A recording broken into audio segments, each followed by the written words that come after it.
I talked the last couple of times about how we seem to be changing the rules in the middle of the game and throwing everything we established about our world out the window. There's no telling how much power the tunnel will or won't have and what they can do with it. How many people we can transfer at a time varies from week to week. And today we're going even further off the rails. For starters, Tony's dead. Again. What's Doug gotten himself into? The man in black stole a wagon containing 150 kegs of gunpowder from us. Those ribs back there want to get their hands on it. So we got to get it back or destroy it.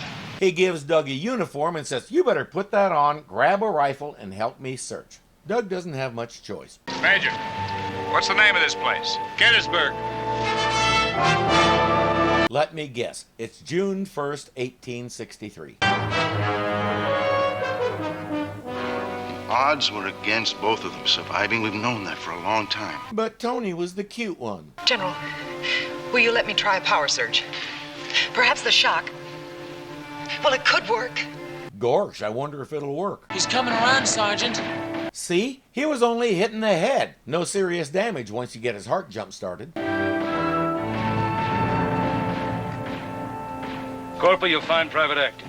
Tell him to get a horse. Report to Captain Victor's at the supply trade. He's to tell him that we found the courier alive. Yes, sir. And they think he's somebody else. Here, so make you feel better. You'll be all right. Important thing is you got through, Lieutenant. Lieutenant? Well, you're Lieutenant Andrews, ain't you? You were sent here to lead us to a man named Michael. He couldn't tell you whether he's this Andrews guy or not. He can't remember anything except the explosion. He has no idea who he is or how he got there. The sergeant gives him a uniform so his own side won't shoot him as a spy. I may not be this lieutenant at all. It's not very likely. There ain't no civilians around here. 2 days of battle. My mistake. It's June 2nd or 3rd.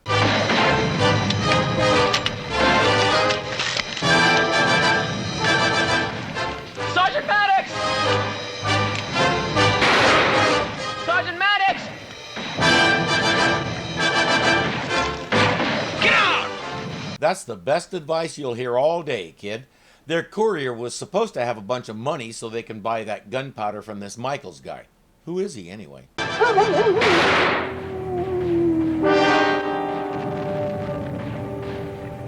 Michael's dog. He's howling for all the men who are going to die here. For that matter, where is he? He has to be close by for the howling to be that loud. That Yankee major left the lieutenant for dead. He's looking for Michaels, too. We'll track him. Like as not, he'll lead us right to him. Just follow the sound of the howling. The Yankee major and Doug have found Michael's trail. They're looking for a courier with $2,000 to negotiate with Michaels. Fortunately for us, that courier isn't going to make it. We got word that he was killed. Yeah, but he got better. Wait, Tony isn't actually the courier. What's your plan again? I want you to follow this trail while it's still light. I'll give the Rebs 10 minutes. If they don't show by then, we'll know they lost the scent. The Confederate sergeant knows that the Yankee major is looking for Michaels, so he's tailing him. But the Yankee major knows the sergeant knows, so he's lying in wait for him. Now the question becomes, does the sergeant know the major knows the sergeant knows the major is looking for Michaels and lying in wait for him? That could be the factor that decides whether Tony gets shot in the head again. Them tracks are all over the place. No telling where they cross. Corporal and I'll take this bank. You be good enough to take the other side, Lieutenant? Sure. Sergeant, let me take the other side.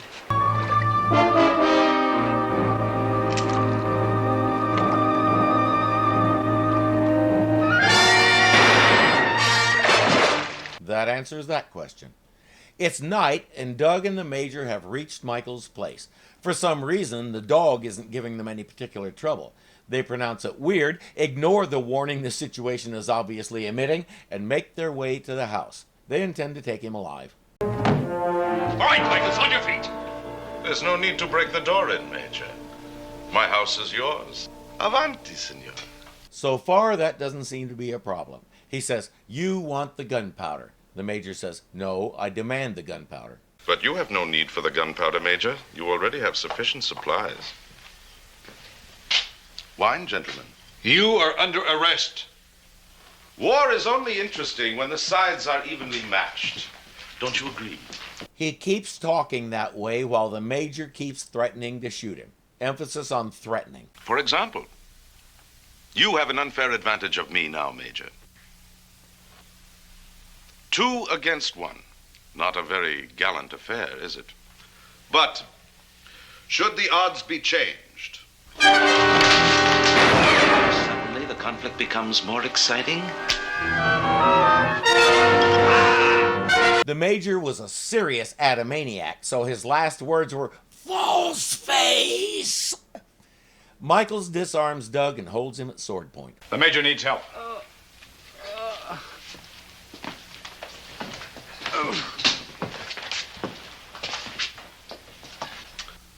All right. But quid pro quo, something for something. Your Major can provide me information concerning this most interesting war. He lets Doug put the major on a cot in the next room and try to tend to him, but it's too late. Our fancy dude won't be getting any information out of him. But Doug is finding plenty of information in this room.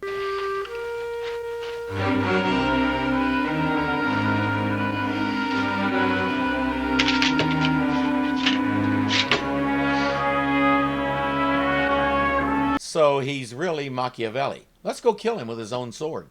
Machiavelli died 4 centuries ago. Then you know me. My works did outlive my era. My rule in Florence. History remembers me, huh? Yeah, you're an example of what not to do. I hope that's what you were going for. They have a sword fight during which both of them miss obvious openings and Machiavelli talks too much. And wins. How did you get here? I wish I knew. I had just returned to Florence from the camp of Prince Borgia and was preparing to unpack when I was seized with all my goods and whirled through a maelstrom which left me here. Time tunnel. It's the only explanation because he just described what happens to them every week. That's incredible. How could Machiavelli have been switched through time? We have the only operative transfer mechanism. Which means however it happened, we did it. Which raises the question, how are we going to undid it? Ray pushes some buttons and flips some switches. There's our answer, General. A 1 in a million coincidence. But his signal is identical to Doug's. Machiavelli somehow switched through time on Doug's frequency? Hang on. They pulled Doug from 1 million BC Pangea. Somehow the tunnel detected an identical signal in 16th century Italy and grabbed it too? Even assuming that stuff Ray said is real, why would it be poking around in the 1500s at all? Since when can it grab people from different times and locations simultaneously and plop them both in the same place, except Machiavelli seems to have gotten here sometime sooner because he's had time to establish himself as an arms dealer. Do we have any rules of time, physics, equipment, or anything else anymore, or are we in anything goes mode? Worse, the tunnel did all this and nobody detected it. It didn't bother to tell anyone. Is it sentient now? Is this how Skynet begins?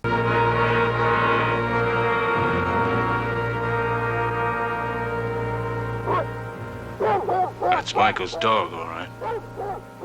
He's got visitors. We're gonna have to flush him out before we can talk to him. Now the dog is raising a ruckus. He's a Northern sympathizer. I think you'll need this.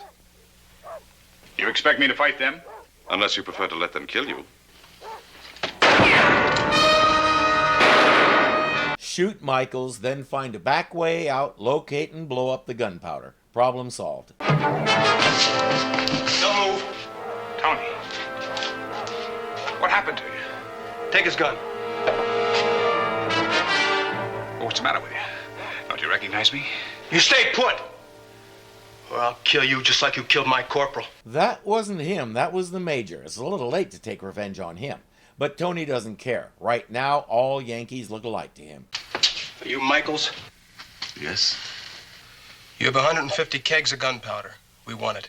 And you shall have it. There's no money in this, no bargains.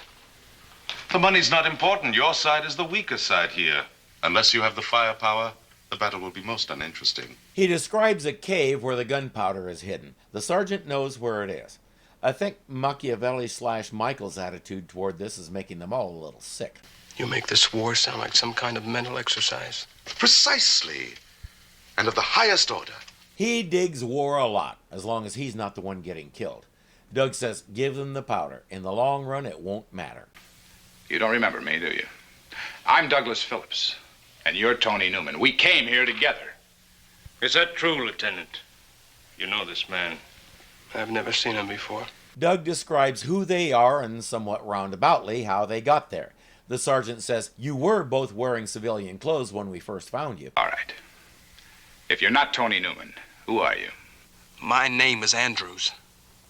I'm a courier, mister, for General Longstreet. What's your first name? Where are you from? How old are you? What are your parents' names? Do you have any siblings? How many and what are their names?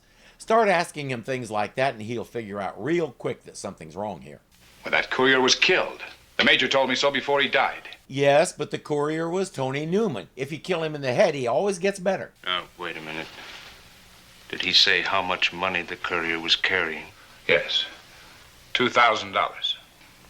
That's right. You are a member of the troop that ambushed me. You took the $2,000. You killed my corporal. And mister, I'm gonna kill you. I think Tony's brain just glitched. There's really no sport in killing an unarmed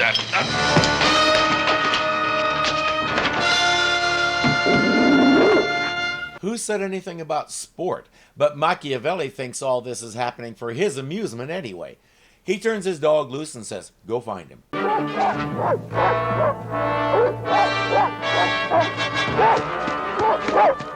Mastiff will tear Doug apart. I know it looks like a Great Dane, but it's really a Mastiff. It's establishing a new identity for itself in the Witness Protection Program.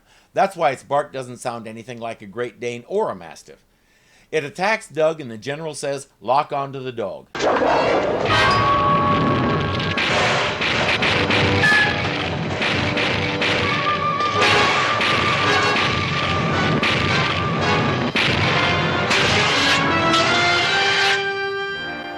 We did it! We did it! He's not out of danger yet. Tony's on his way. Where is it? Last week they transferred Vokar and Z out of the beehive cell and we never did find out where they wound up. Maybe the dog will land in the same place so it can keep him company. Although the way they were holding hands when we last saw them, they may not want any extra company. Can you get Doug out of there? Well, we moved Doug. What about Tony? We'll hold the fix and try to get Tony out later. Something's happened to our power. How long will it take to repair it? I don't know, General. I'll check it. It's never been possible to hold a fix on one of them and transfer the other before either. If we've been upgrading the equipment to do these things, the viewer needs some indication that it's a new feature and we're still living within the parameters of the world we're seeing. Instead, we've been getting a steady diet of, oh, by the way, we can do that. On the other hand, last week they transferred 5 people at once and it did nothing to their power. This week they transfer a dog and the power goes kablooey.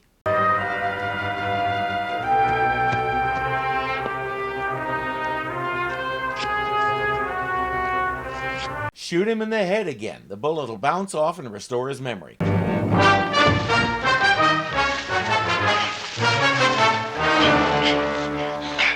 listen to me.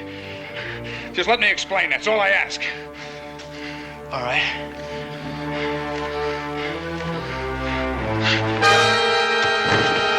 They never learn. I told you to shoot him, but a big rock will probably do the job just as well. Too bad he won't get the chance to do any of it. Tony marches him back toward the sergeant. In the control room, they've learned it'll take 8 hours to build their power back up. While they're waiting, General Kirk comes up with a picture of the suspension bridge the sergeant mentioned where the gunpowder's hidden. He tells Ann, get the coordinates of the bridge and lock them in. When they get there, we'll already be prepared. Then we'll retrieve Tony and Doug when they reach it. No. No, we won't. I will not leave Machiavelli on the field. We'll send him back to his own time as we did the Mastiff. Oh, that's where they sent the dog. He's back home wondering where his dinner is. You saw the explosion that followed the transfer of the dog. It'll take 3 times that power to transfer a human. We can't do it. Then how were you planning to transfer Tony and Doug? This doesn't make sense. He doesn't have enough power to transfer 1 human, to wit Machiavelli, but he's all set to transfer 2 humans, to wit Tony and Doug.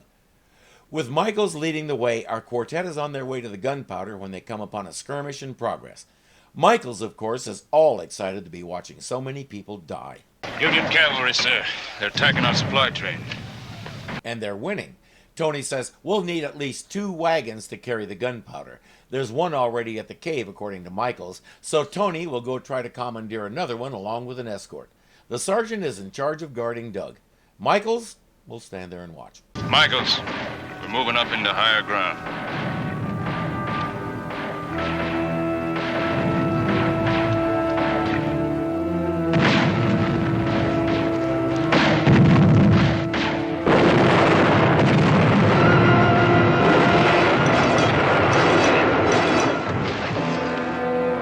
The sergeant is dead. Too bad his head wasn't as hard as Tony's.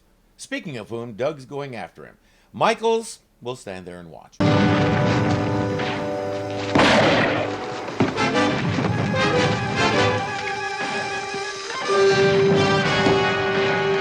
Doug might want to hurry.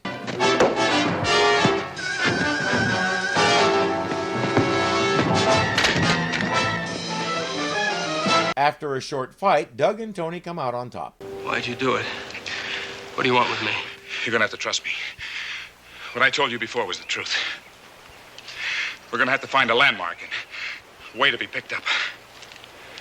Picked up? I could explain it to you, but in your condition, I don't expect you to believe me. Once again, he says, we can't let Michaels do this. We have to destroy that gunpowder. You know, you almost had me there for a minute. It would be easier for you to get that gunpowder through me, wouldn't it? Are you all right? His brain is glitching again. I think he's heading for a blue screen.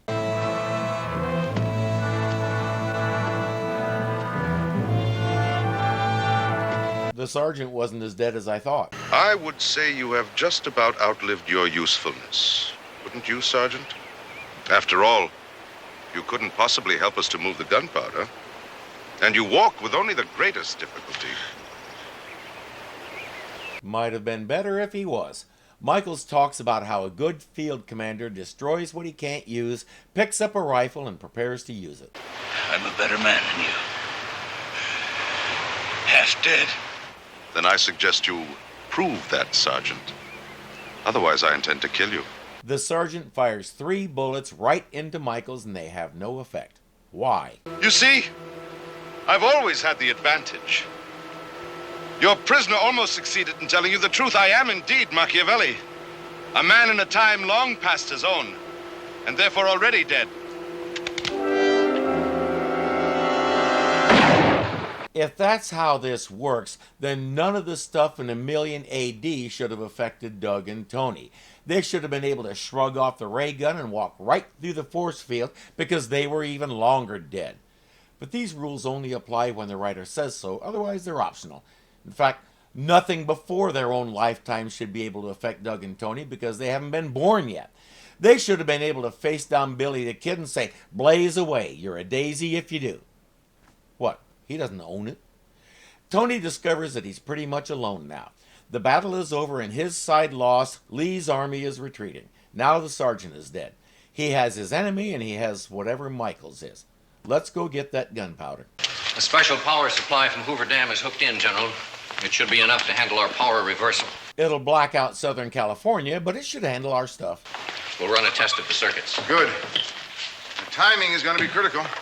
If we can separate Doug's signal and send Machiavelli back in time... The trio has reached the cave. Tony and Doug start loading the power kegs onto a nearby wagon. There's also a fire smoldering between the cave and the wagon.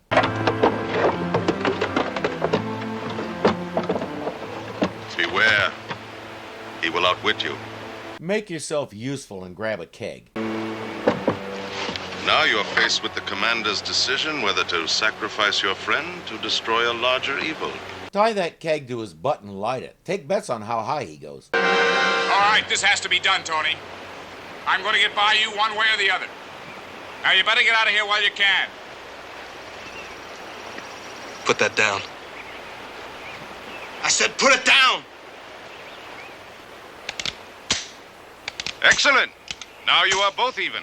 They start pummeling each other when they should both be beating the stuffing out of him. Their fight takes them out onto the bridge where Doug finally wins and Tony is himself again. I kept telling Doug to shoot him in the head. It took 12 punches to do what one well-placed bullet would have done. and his knuckles wouldn't be so sore and bruised from punching Tony's stainless steel skull. What's happened? He's trying to kill us. You have the advantage. Kill him and you can destroy the powder. That's not going to work this time, Machiavelli. You forget yourself. I am Machiavelli. You cannot kill me. Who said they were going to? We're going to tie you up and put you in that cave. One of the bloodiest battles of all time is about to take place, and we're personally going to see to it that you miss it. Wait a minute. About to take place? There ain't no civilians around here. 2 days of battle. Maybe one of the bloodiest parts of the battle, but according to the guys who are in the middle of it, the battle's already going on. I think not. You've deprived me of the lieutenant's aid, but a good field commander always has alternatives. His clever alternative is run. I don't know, that plan sounds too complex for me.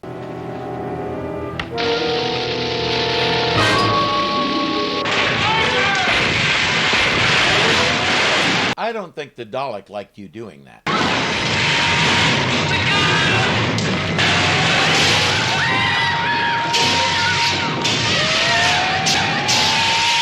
Machiavelli is back where he belongs. Thank you, Malachi Throne, for another awesome performance. The control room is a disaster. Stand your post, everyone! Stand your post! They're in the path of the explosion! If that powder goes, they'll be killed! Switch them quickly, you only got seconds! It'll be a miracle. But somehow everything works. Why were Doug and Tony unconscious? Machiavelli lit the powder trail and disappeared. We saw the trail go by just as they disappeared. Nothing happened to knock them out. We don't need them to be unconscious for the cliffhanger, so I have to say, sloppy directing. The show's quality is deteriorating, and it makes me sad. It makes me wish I could go back to being 13 when I didn't know all this stuff and could just enjoy the show. Let's see, 13, 8th grade. What happened in 8th grade?